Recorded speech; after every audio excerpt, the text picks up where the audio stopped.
Pode entrar no Brasil Business Network com o rei do networking, Tom Rioch. O BBN Brasil Business Network, o podcast de negócios no Brasil e no mundo. Eu sou Tom Rioch, o americano conhecido como o rei do networking, e falando do meu podcast estúdio em Campinas e conectando pessoas. Conversamos com empresários, empreendedores e especialistas do mundo inteiro. E hoje vamos falar com Lucas Samuel Batista Santos, e ele está conversando conosco hoje de Singapura.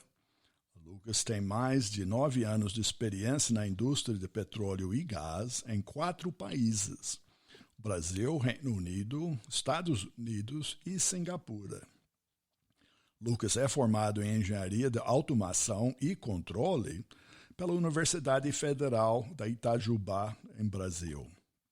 E agora está fazendo um MBA na Universidade Nacional da Singapura. E ele também é mentor de estudantes na própria Universidade Nacional de Singapura. Um tempinho atrás, o Lucas me contatou dizendo que ele estava morando fora, ele tinha ouvido o podcast BBN e ele achava que era uma maneira dele se manter atualizado sobre business no Brasil.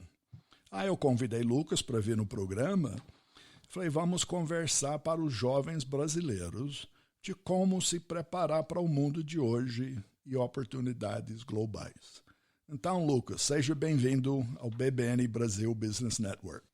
Obrigado, Tom. Obrigado pelo convite. Um prazer estar participando do programa.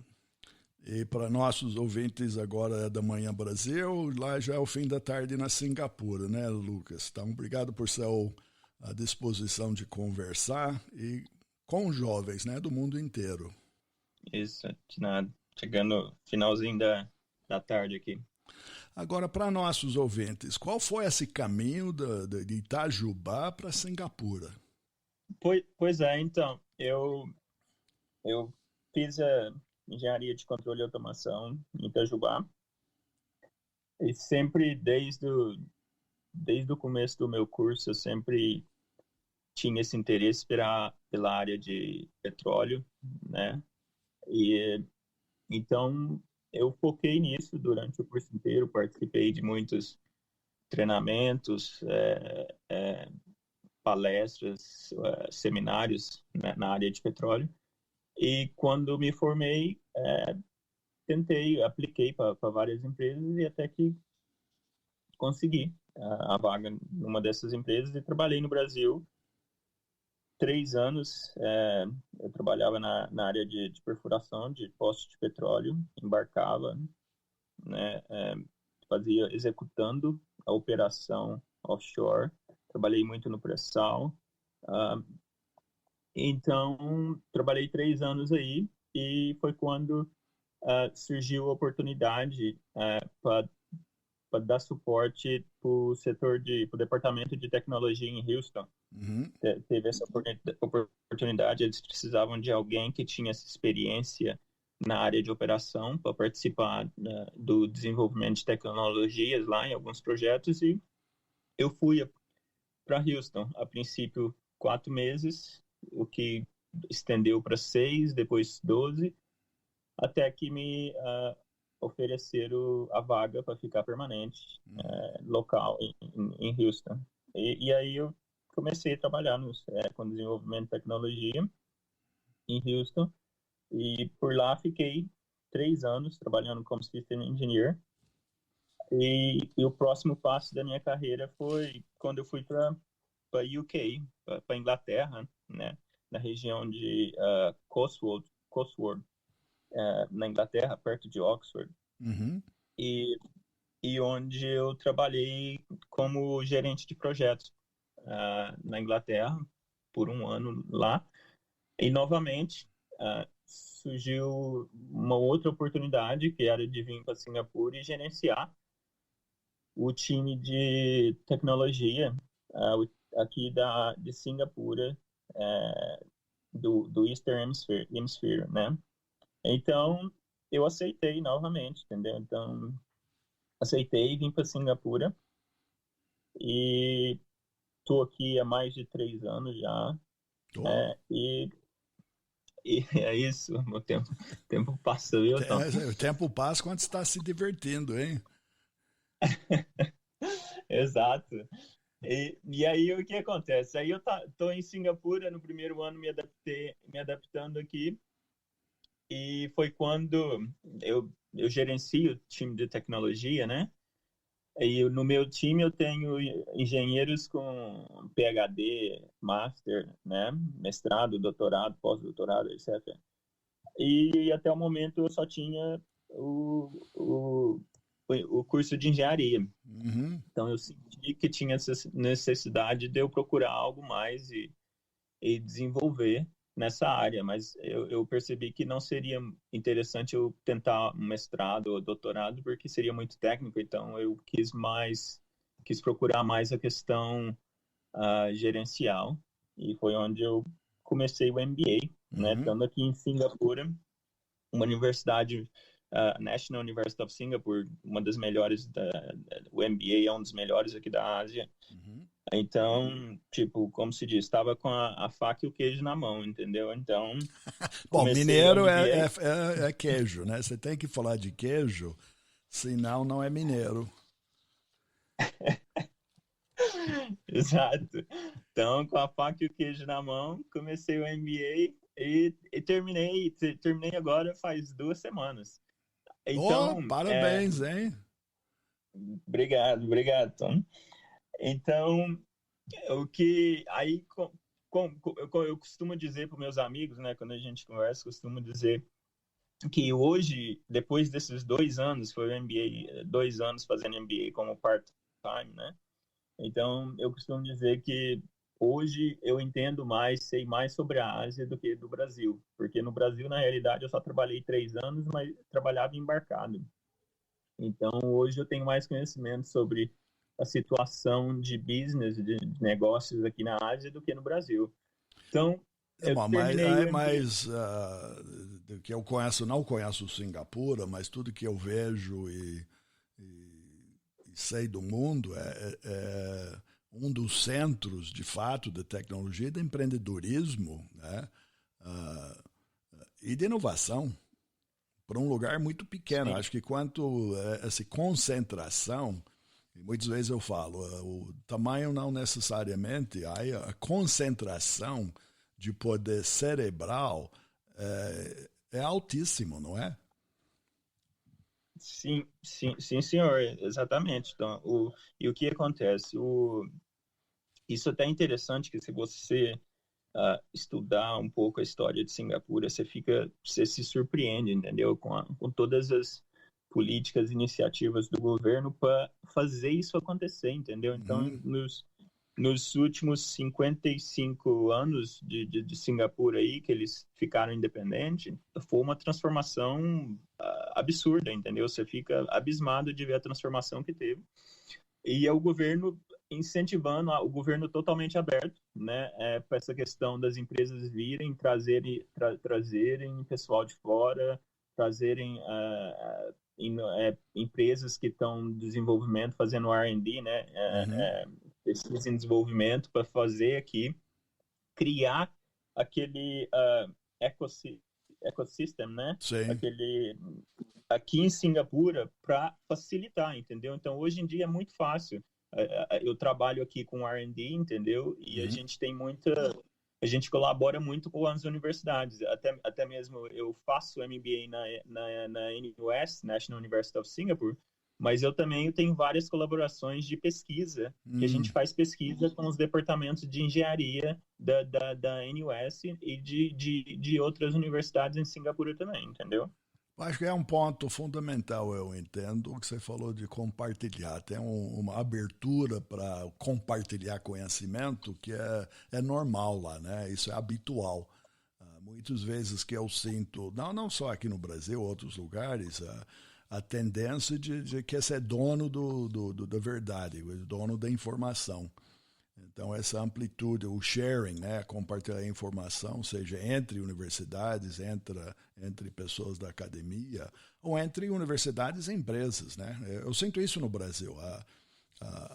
Existe uma lacuna entre a academia e empresas. Eu não sinto que isso existe lá fora e provavelmente não em Singapura, né?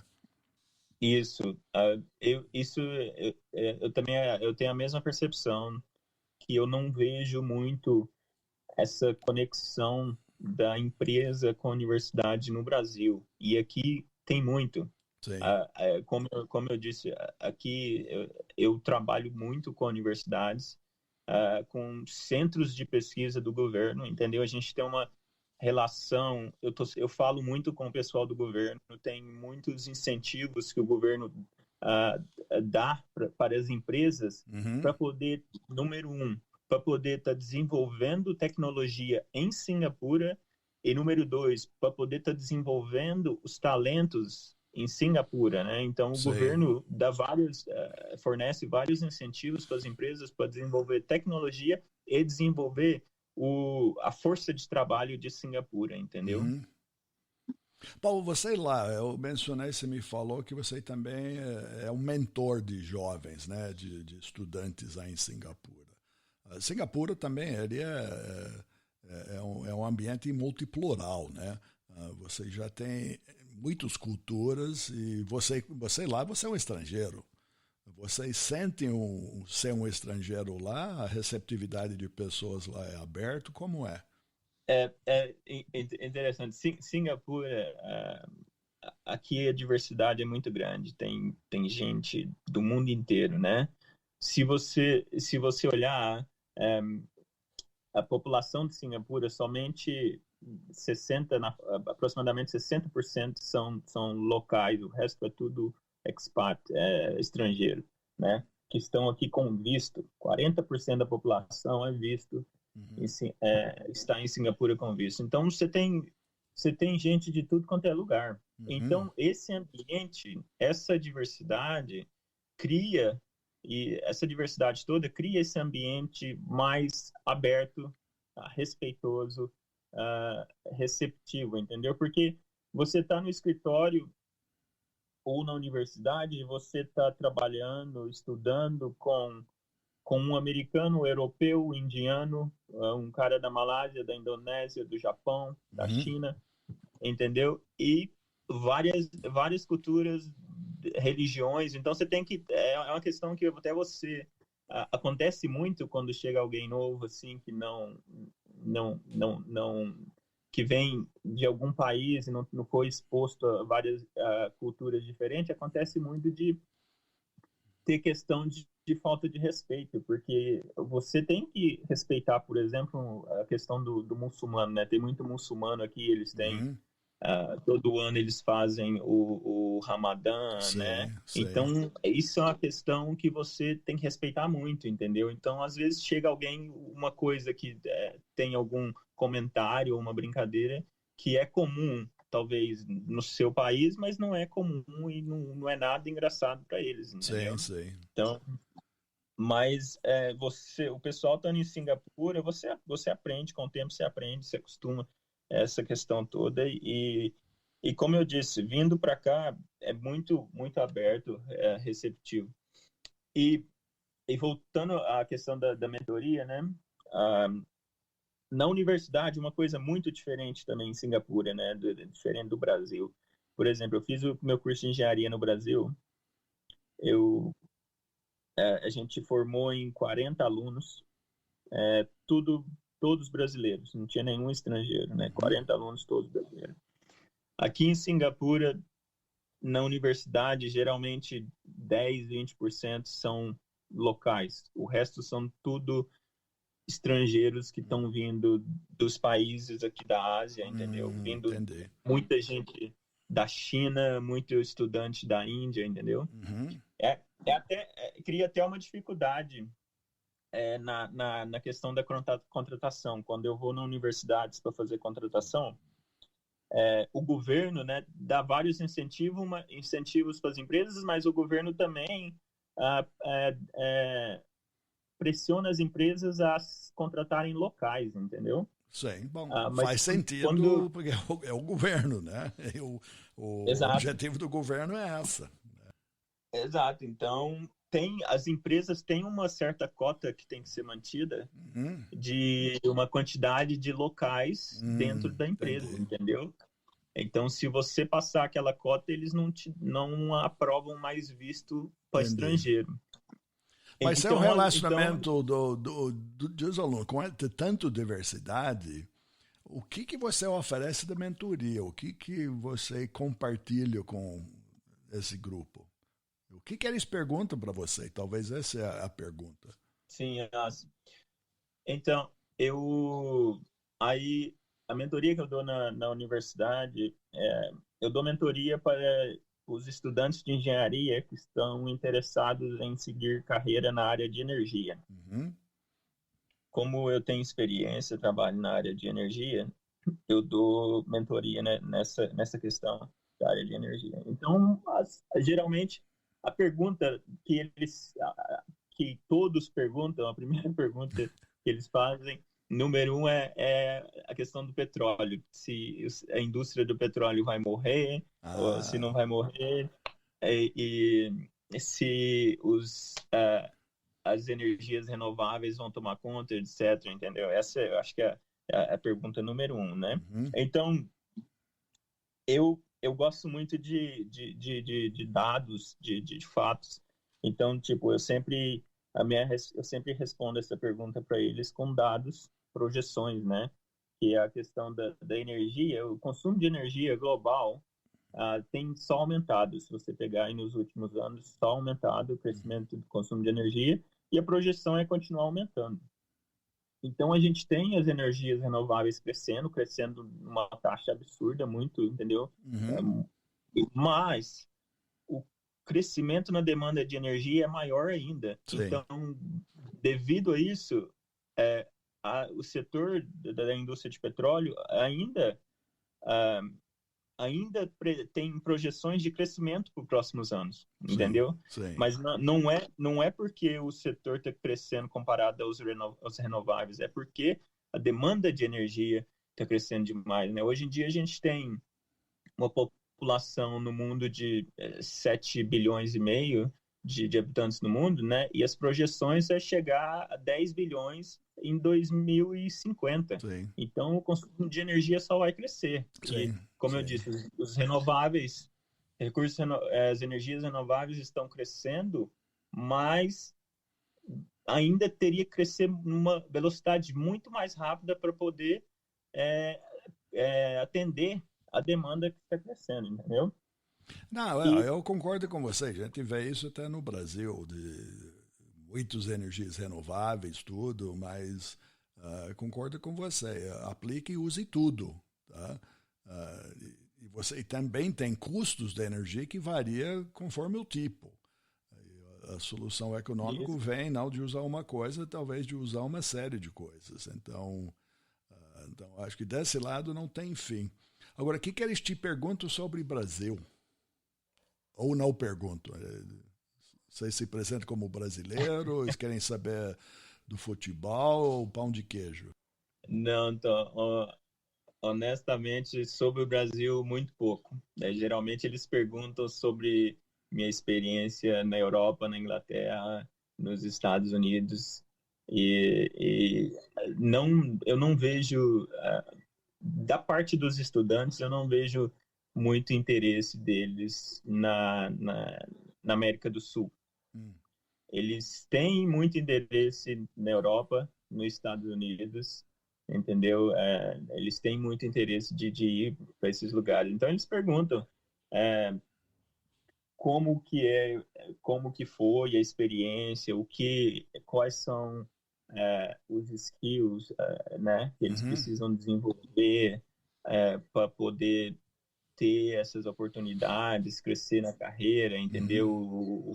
O que eles devem fazer para conseguir ter essas oportunidades e fazer isso. Então, isso é uma outra pergunta que eles sempre fazem quando eu converso com eles. Não, mas é válido isso, porque acho que na ótica deles, e tem razão, que o caminho de crescimento profissional seria isso, né? Ou na Ásia, nos Estados Unidos, Inglaterra, porque infelizmente o Brasil não se mostra forte nisso, né?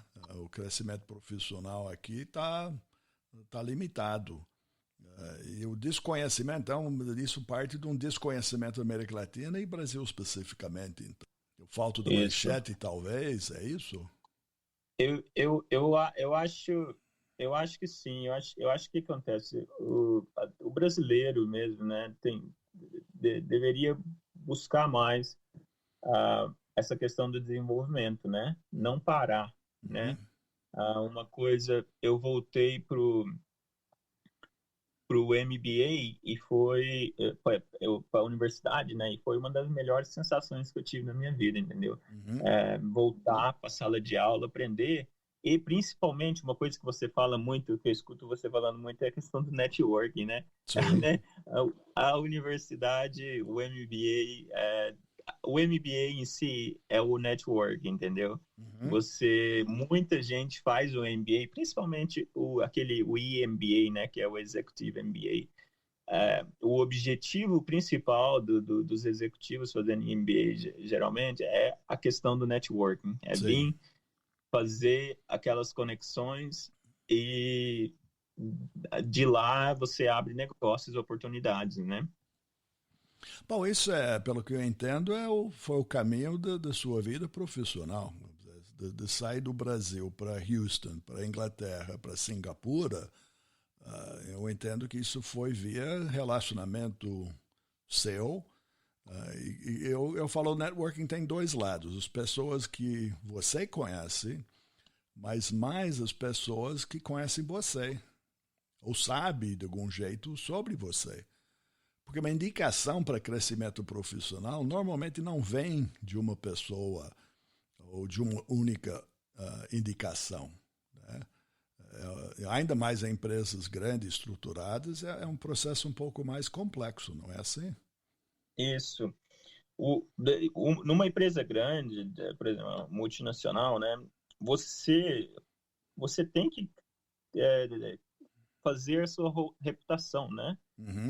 Criar a sua reputação e ser conhecido por resultados, né? Por achievements.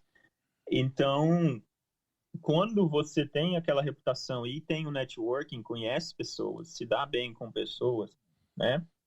Aí uma coisa leva a outra, né? Vai surgir uma oportunidade, eles sabem que tem essa pessoa que tem uma reputação boa e às vezes é um cara que você conhece, você tomou um café com ele, você se deu bem, gostou dele e durante o café ele te fala, tenho aquela oportunidade ali e o que você acha, entendeu?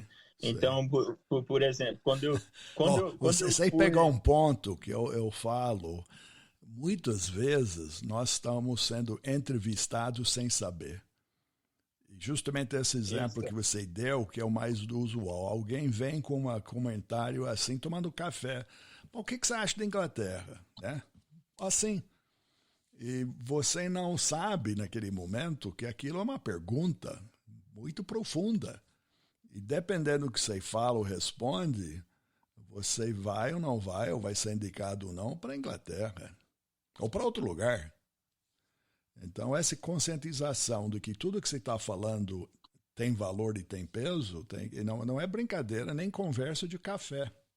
Exato. Então, é engraçado, você falando, foi exatamente assim que veio a minha proposta para Singapura. Eu estava conversando com um diretor de tecnologia e ele, na verdade, ele falou assim, o que a sua esposa acha de Singapura? É bom, já foi mais ao ponto, porque o impedimento está aí. É isso. Isso é uma entrevista. Exato. Então, isso é muito importante, entendeu? Essa questão de você estabelecer essas conexões, estar aberto, né? Ter essa questão social, né? A conversa social, as amizades ali, te abre portas, né? Sim. Bom, aí o ponto e a dica que eu dou, você tem que ter um excelente networking com sua própria esposa, porque você está respondendo algo que você tem que ter certeza, né? Porque se aquele pergunta, fala, o que sua esposa acha de Singapura? Se você falar assim, já acabou. Acabou ali, exato. Exatamente isso que você falou é muito importante. Então, a sua reação ali é um yes ou no, né? Um sim ou não na hora. Na hora. Não é para amanhã cedo me fala o que ela acha. Não, acabou. É here and now. Né? Não. E isso é importante. Não é para amanhã cedo. Geralmente, quando essas oportunidades aparecem, se você fala assim, eu preciso um tempo para pensar, já visto foi. como não. É um não, é um não. É bom, é isso que eu aprendi muito tempo no Brasil. O brasileiro, ele já não fala não. Ele não existe não em português. O brasileiro não fala não. Ele vai dizer exatamente, eu preciso pensar, eu vou ver, quero ver como fica. Tudo isso é um não. Tá? Para o europeu, americano, Inglaterra, é um yes or no, é binário, né? Do you want or do you don't? Right now, porque eu tenho uma filha, vou achar outra, minha necessidade agora, ela dura 15 segundos e é você ou não. Então, de ter tempo é relativo, né? E amanhã as coisas mudaram, entendeu? A situação amanhã é outra. Então, como se diz, o ônibus passou, né? E passou. Mas como é que você preparou para isso? Essa é a pergunta, Lucas. Você vindo de Itajubá, a minha impressão não é que é bem isso, né? Mas você se sentiu preparado, você, obviamente, para chegar onde você está, você teve as respostas certas. Sempre. Sim, eu sempre tive essa atitude, Tom, de aceitar, entendeu? Estar aberto e aceitar, entendeu? Então, falou, vamos, tem essa situação aqui, vamos você quer ir para Houston? Claro, vamos. Pintou Bingo, Bingo, então. Pintou a Inglaterra, eu não pensei duas vezes, falei, vamos. E Singapura, eu falei, vamos embora. Entendeu? Então, é sempre... Até tem aquele filme do Jim Carrey, né? O Yes Man. Mas sempre yes. Mas é verdade, ninguém quer saber o não. Ninguém está procurando então, um não, eles estão procurando um sim. Você está te entrevistando por causa de um sim, não um não. Né? Exato. Aí ele te abre portas, né? Então, sim. Te abre portas. Aí tudo. E o meu trabalho aqui em Singapura, a minha relação aqui em Singapura, tanto com o governo quanto com as universidades, é a mesma coisa. A gente tem muita colaboração por isso, porque tudo que eles falam, a gente sempre fala, vamos sim, vamos ver, a gente faz, vai dar certo, entendeu? A gente arruma um tempo. É isso. Não, mas eu vejo agora, conhecendo você melhor e voltando ao seu início lá nas plataformas embarcadas, acho que uma coisa com certeza que você aprendeu é a parte da adaptabilidade e flexibilidade, que eu imagino, eu nunca tive, mas é meio estar 14 dias no alto mar com não sei quantas pessoas, né, dia e noite, e tomando café, e apertando o botão e mexendo em válvula. Deve ser um momento também de conflito, mas de necessidade de solução, porque não tem muita opção. Se está lá, né? Você não fala, eu vou embora. Não tem ônibus que passa, tem? Não tem o que fazer. Então, você chegou lá, são os 15 dias e você está esperando o último dia, e a pior sensação é quando dá aquele último dia e vem uma chuva e não tem como você ir embora, fica para o próximo dia. O ônibus não passa, né? O ônibus não vem, né? Não, mas aí você conhece as pessoas. Eu acho que em teamwork e team building, acho que é essencial, não é? Sim, com certeza, entendeu? Então você passa 15 dias ali com o pessoal trabalhando, e são amizades, conexões que fica para sempre, entendeu? Essa semana mesmo, eu estava falando com dois colegas meus, né, que a gente embarcava junto no Brasil, eles estão na Noruega, e aí essa semana a gente estava conversando, entendeu? Então, são conexões que você faz e ficam para sempre, em algum momento vai te ajudar em alguma coisa, entendeu? Com certeza.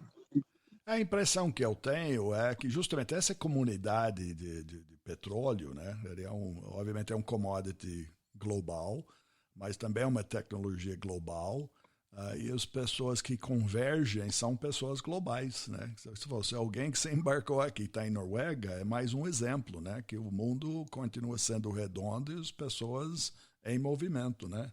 Exato. A indústria do petróleo é muito global, entendeu? Tem muito isso. Muitas empresas internacionais, né, que estão em todos os lugares e tem essa necessidade porque você desenvolve, demora muito tempo você desenvolver um talento e que vai ter aquela experiência, né, para executar o trabalho. Então, o que você faz? Você realoca ele, né? Faz o relocation dele. Bom, aí duas coisas, executar, mas com precisão e com segurança, né? Porque também é alto risco, né? Exato. Então, quando você começa uma operação nova, né, num país novo, ao invés de você... Lógico que você contrata locais também e desenvolve uma força de trabalho local, mas a grande maioria no começo, quando você está entrando num país novo, você traz os estrangeiros que já têm experiência, né? Para executar e executar o trabalho com precisão, né? Como você disse, né? E lá não é idioma, é um conhecimento de fato no nível técnico, né? Não tem muito o que falar, é fazer. Um conhecimento técnico. Muito bom. E por ser internacional é tudo em inglês, né? Não tem isso também, entendeu? Por exemplo, eu embarcava no Brasil e na maioria das plataformas se falava inglês, porque tinha muito estrangeiro, Estados Unidos, Europa, entendeu? Então, na maioria se falava inglês. Bom, então já começou. Então não é pão de queijo, é cheese bread.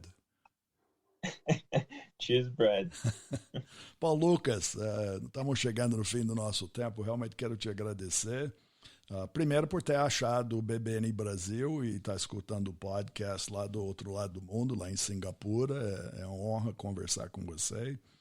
E muito educativo saber a sua progressão. E a realidade que eu defendo, vocês sabem que o networking é um caminho, né, de sucesso para pessoas, para empresas, para tudo. Então, e parabéns pelo MBA. Tá? Obrigado, Tom. Muito obrigado pela oportunidade. Como eu disse, eu acho que você tá fazendo um trabalho fantástico.